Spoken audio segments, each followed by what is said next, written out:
स्वागत करती हूँ आप सभी का अपने YouTube चैनल माँ की रसोई एंड ब्लॉग बाय उषा में। आज हम बनाएंगे साबूदाना की एकदम खिली खिली खिचड़ी, जिसका एक एक दाना अलग अलग होगा और इसको बनाने में भी बिल्कुल समय नहीं लगता है।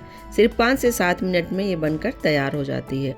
आप इसे नॉर्मल टाइम में या फिर व्रत में बनाकर खाइए, हमेशा ही खाने में ये बहुत टेस्टी लगती है। हमारे यहाँ तो ये खिचड़ी वीक में 2 बार जरूर बनती है। तो चलिए बनाना स्टार्ट करते हैं।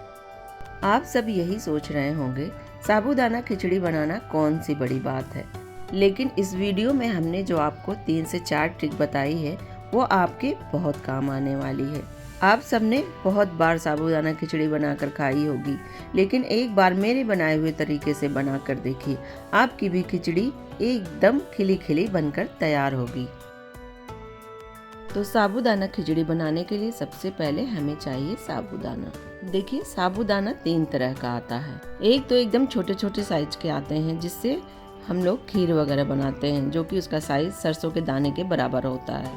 एक और आता है जो ट्रांसपेरेंट होता है, जिससे हम लोग चिवड़ा वगैरह बनाते हैं और मिक्स नमकीन में भी वो इस्तेमाल होता है, और वो साइज में भी थोड़े ज़्यादा बड़े होते हैं। और ये है एकदम दूधिया कलर का आता है, जिससे हम लोग खिचड़ी वगैरह बनाते हैं। तो चलिए हमने ये जो साबूदाना खिचड़ी बनाने के लिए इस्तेमाल किया है उसे एक बड़े बाउल में डाल लेते हैं। अब साबूदाना को हम 2 पानी से वॉश कर लेंगे। हल्के हल्के हाथों से ही हम मसल के इसे धो लेंगे। तो ये है हमारी पहली ट्रिक। साबूदाने को धुलना बहुत ज़रूरी होता है, क्योंकि इसमें बहुत सारा स्टार्च होता है। अगर साबूदाने को धुलेंगे नहीं तो आपके साबूदाना की खिचड़ी चिपचिपी बनेगी। साबूदाना को हमने 2 पानी से देखिए धो लिया है। अब डाल देंगे इसमें पानी बस उतना ही डालना है कि जितने में साबूदाना अच्छी तरह से डूब जाए। देखिए बस हल्की सी आपकी उंगली पानी के अंदर डूबनी चाहिए, बस इससे ज़्यादा नहीं होनी चाहिए। अब इसे ढक के हम 4 से 5 घंटे के लिए रख देंगे। 5 घंटे हो गए हैं। चलिए हम साबूदाना को देख लेते हैं। ये देखिए साबूदाना एकदम अच्छी तरह से फूल गया है और एकदम सॉफ्ट हो गया है। अब ये है हमारी दूसरी ट्रिक। जब हम साबूदाना को उंगली से दबाएं तो देखिए इस तरह का होना चाहिए, अंदर तक एकदम फूल जाना चाहिए, तभी एकदम सॉफ्ट खिचड़ी बनकर तैयार होगी। और देखिए इसने पानी को भी पूरी तरह से सोख कर लिया है, इसमें बिल्कुल भी पानी नहीं है। हमने यहाँ पर 2 बॉयल्ड आलू लिया है, जिसको हमने छोटे छोटे पीसेस में कट कर लिया है। ध्यान रखिएगा आलू आपको बिल्कुल ठंडा लेना है, गरम आलू नहीं लेना है। और ये है मूंगफली, जिसको हमने रोस्ट कर लिया है और ठंडा करके उसका छिलका हटा दिया है। 2 बड़े चम्मच देसी घी लिया है, थोड़े से कड़ी पत्ते और 1 चम्मच साबुत जीरा लिया है, और 1 बड़ा टुकड़ा अदरक का, जिसको हमने बारीक बारीक काट लिया है। 2 हरी मिर्च को भी हमने बारीक बारीक काट लिया है। स्वाद के अकॉर्डिंग नमक और आधा चम्मच काली मिर्च पाउडर लिया है, और 2 नींबू के स्लाइसेस लिए हैं। अब चलिए मूंगफली को हम एकदम मोटा मोटा दरदरा सा ग्राइंड कर लेते हैं। हमें इसका बिल्कुल महीन पेस्ट नहीं बनाना है, बस देखिए इस तरह का मोटा मोटा होना चाहिए। कुछ तो पिस गए हैं और कुछ साबुत ही हैं, बस इसी तरह की हमें मोटी दरदरी पिसी मूंगफली चाहिए। अब ये है तीसरी ट्रिक। खिचड़ी को आप किसी भी बर्तन यानी एल्युमिनियम या नॉन स्टिक किसी भी बर्तन में बना सकते हैं, ये बिल्कुल भी चिपकेगी नहीं। बस आंच को आप थोड़ा सा तेज करके रखिएगा। कम घी या फिर कम ऑयल में भी बहुत बढ़िया खिचड़ी बनकर तैयार हो जाएगी। हमने यहाँ पर नॉन स्टिक कढ़ाई लिया है, जिसमें 2 चम्मच देसी घी डाल के गरम कर लिया है। अब इसमें डालेंगे 1 छोटा चम्मच जीरा। जीरा को थोड़ा तड़कने देंगे, तब उसमें डाल देंगे बारीक कटा अदरक, बारीक कटी हरी मिर्च। अब डालेंगे करी पत्ता। सभी को हल्का गुलाबी होने तक भून लेंगे। भूनने के बाद अब डाल देंगे काली मिर्च पाउडर।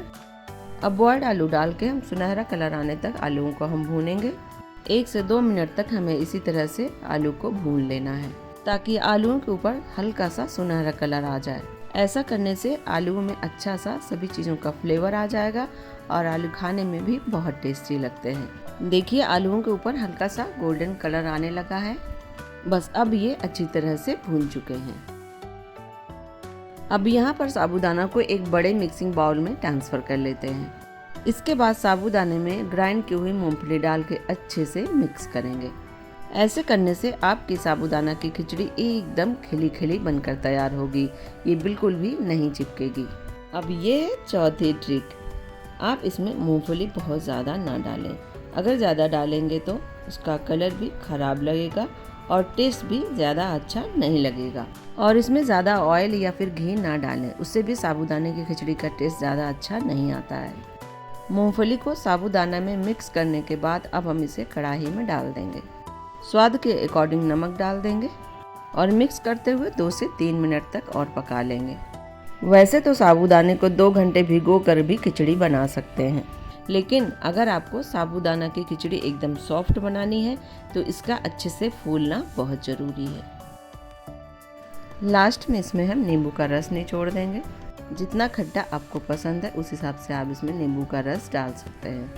इसी में आधा चम्मच हम चीनी डाल देंगे।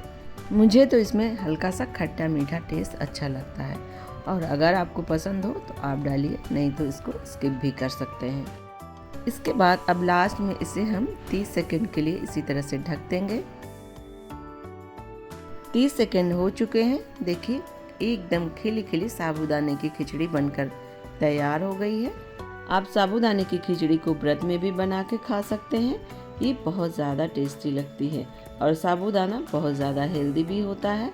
लेकिन अगर आप व्रत के लिए बना रहे हैं तो उसमें सेंधा नमक डालिएगा। देखिए कितनी बढ़िया साबूदाने की खिचड़ी बनकर तैयार हुई है। एक एक दाना अलग है और इसे बनने में भी सिर्फ 5 से 7 मिनट ही लगते हैं। बिल्कुल भी समय नहीं लगता है और टेस्ट में तो इसका कोई जवाब ही नहीं है।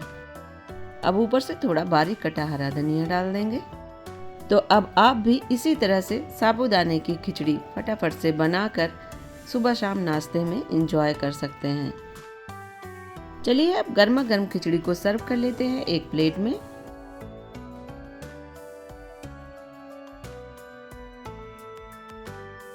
वीडियो पसंद आई हो तो वीडियो को लाइक, शेयर और मेरे चैनल को सब्सक्राइब करना बिल्कुल भी ना भूलें।